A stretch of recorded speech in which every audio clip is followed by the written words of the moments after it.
고난 너머에 더 큰 고난이 기다린다 할지라도 오직 하나님만을 신뢰합시다. 여러분의 영혼의 시력이 회복되기를 마음이 없는 분에게 시청자가 아니라 우리는 예배자가 되어야 됩니다. 샬롬, 오늘은 하나님께서 은혜로 베풀어 주신 금요일입니다. 이 금요일에도 하나님께서 주시는 위로와 평강이 여러분의 삶에 가득하기를 주의 이름으로 축복합니다. 함께 나눌 말씀은 출애굽기 2장 11절부터입니다. 세월이 지나 모세가 어른이 되었다. 어느 날 그는 왕궁 바깥으로 나가 동족에게로 갔다가 그들이 고되게 노동하는 것을 보았다. 그때에 그는 동족인 히브리 사람이 이집트 사람에게 매를 맞는 것을 보고 좌우를 살펴서 사람이 없는 것을 확인하고 그 이집트 사람을 쳐 죽여서 모래 속에 묻어버렸다. 이튿날 그가 다시 나가서 보니 히브리 사람 둘이 서로 싸우고 있었다. 그래서 그는 잘못한 사람에게 말하였다. 당신은 왜 동족을 때리요? 그러자 그 사람은 대들었다. 누가 당신을 우리의 지도자와 재판관으로 세웠단 말이요? 당신이 이집트 사람을 죽이더니 이제는 나도 죽일 작정이요? 모세는 일이 탄로난 것을 알고 두려워하였다. 바로가 이 일을 전하여 듣고 모세를 죽이려고 찾았다. 모세는 바로를 피하여 미디안 땅으로 도망쳐서 거기에서 머물렀다. 어느 날 그가 우물가에 앉아 있을 때이다. 미디안 제사장에게 7딸이 있었는데 그 딸들이 그리로 와서 물을 길어 구유에 부으며 아버지의 양떼에게 물을 먹이려고 하였다. 그런데 목자들이 나타나서 그들을 쫓아버렸다. 그래서 모세가 일어나서 그 딸들을 도와 양떼에게 물을 먹였다. 그들이 아버지 르우엘에게 돌아갔을 때에 아버지가 그들에게 물었다. 너희가 오늘은 어떻게 이렇게 일찍 돌아왔느냐? 그들이 대답하였다. 어떤 이집트 사람이 목자들의 손에서 우리를 구하여 주고 우리를 도와서 물까지 길어 양떼에게 먹였습니다. 아버지가 딸들에게 말하였다. 그 사람이 어디에 있느냐? 그런 사람을 그대로 두고 다니 어찌 그럴 수가 있느냐? 그를 불러다가 음식을 대접해라. 르우엘은 모세가 기꺼이 자기와 함께 살겠다고 하므로 자기 딸 십보라를 모세와 결혼하게 하였다. 십보라가 아들을 낳으니 모세는 내가 낯선 땅에서 나그네가 되었구나 하면서 아들의 이름을 게르솜이라고 지었다. 세월이 많이 흘러서 이집트의 왕이 죽었다. 이스라엘 자손이 고된 일 때문에 탄식하며 부르짖으니 고된 일 때문에 부르짖는 소리가 하나님께 이르렀다.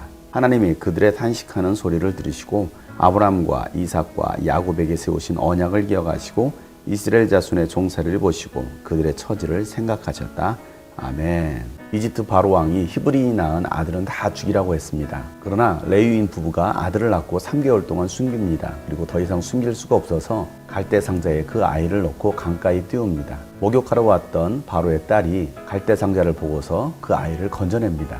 그 광경을 지켜봤던 아이의 누이가 젖먹일 유모를 데려오겠다고 해서 그의 어머니를 데리고 옵니다.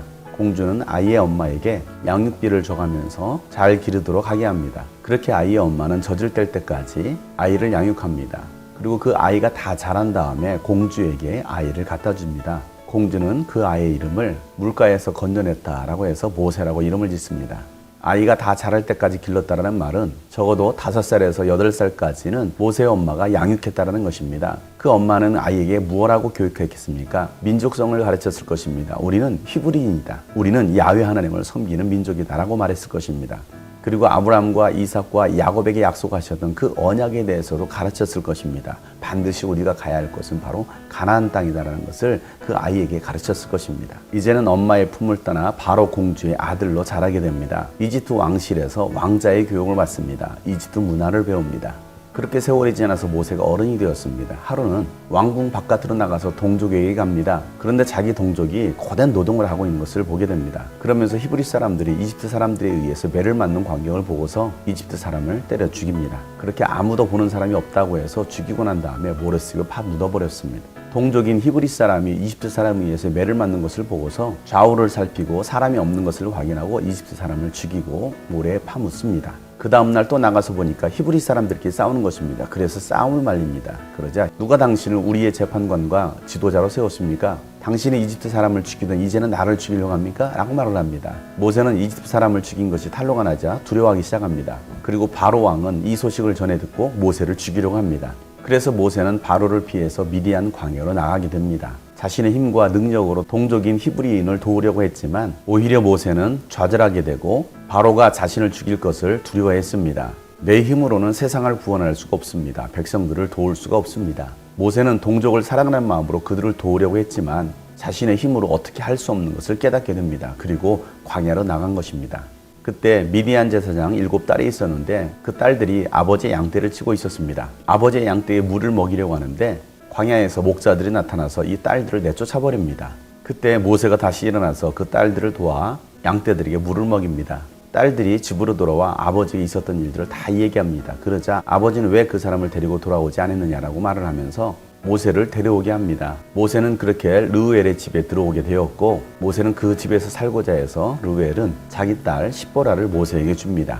그리고 십보라가 아들을 낳자 모세는 그 아들의 이름을 게르솜이라고 짓습니다. 그 이름의 뜻은 내가 낯선 땅에서 나그네가 되었다 라는 뜻입니다. 이집트 왕자로 자랐던 모세, 호화롭고 권력을 누릴 수 있는 그 자리, 그러나 동족을 도우려다가 그는 바로를 피해 미디안 광야까지 나오는 나그네 인생이 된 것입니다. 그에게 남은 것은 아무것도 없었습니다. 가족도 없었습니다. 그렇게 미디안 광야에서 만났던 십보라와 결혼해서 게르솜을 낳은 것입니다. 세월은 많이 흘렀고 이집트 왕도 죽었습니다. 그러나 이집트에 남아있었던 이스라엘 백성들은 여전히 노역 가운데 고통을 당하고 있었습니다. 그 고통의 소리를 하나님은 들으십니다. 기억하십니다. 그들의 고통의 소리를 기억하신 것은 바로 하나님께서 아브라함과 이삭과 야곱에게 약속하셨던 그 말씀을 기억하셨기 때문입니다. 창세기 15장에 하나님께서 아브라함에 약속하셨던 그 말씀, 그리고 그 때가 다 차니까 하나님은 그들의 고통의 소리, 탄식의 소리를 들으십니다. 이스라엘 백성들의 종살이를 보시고 그들의 처지를 생각하신 것입니다. 때가 된 것입니다.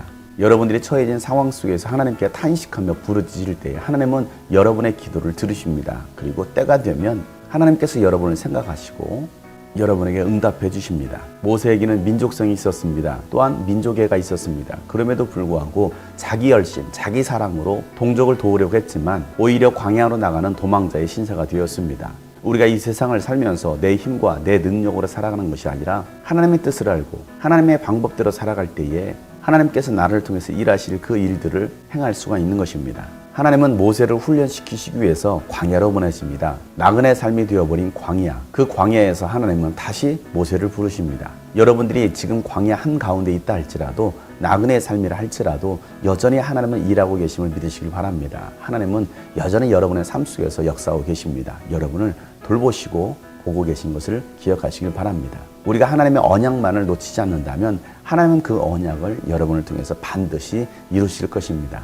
오늘도 나를 보시고 나의 처지를 생각하시는 그 하나님께 믿음으로 감사하며 나아가는 여러분이 되시기를 주의 이름으로 축복합니다.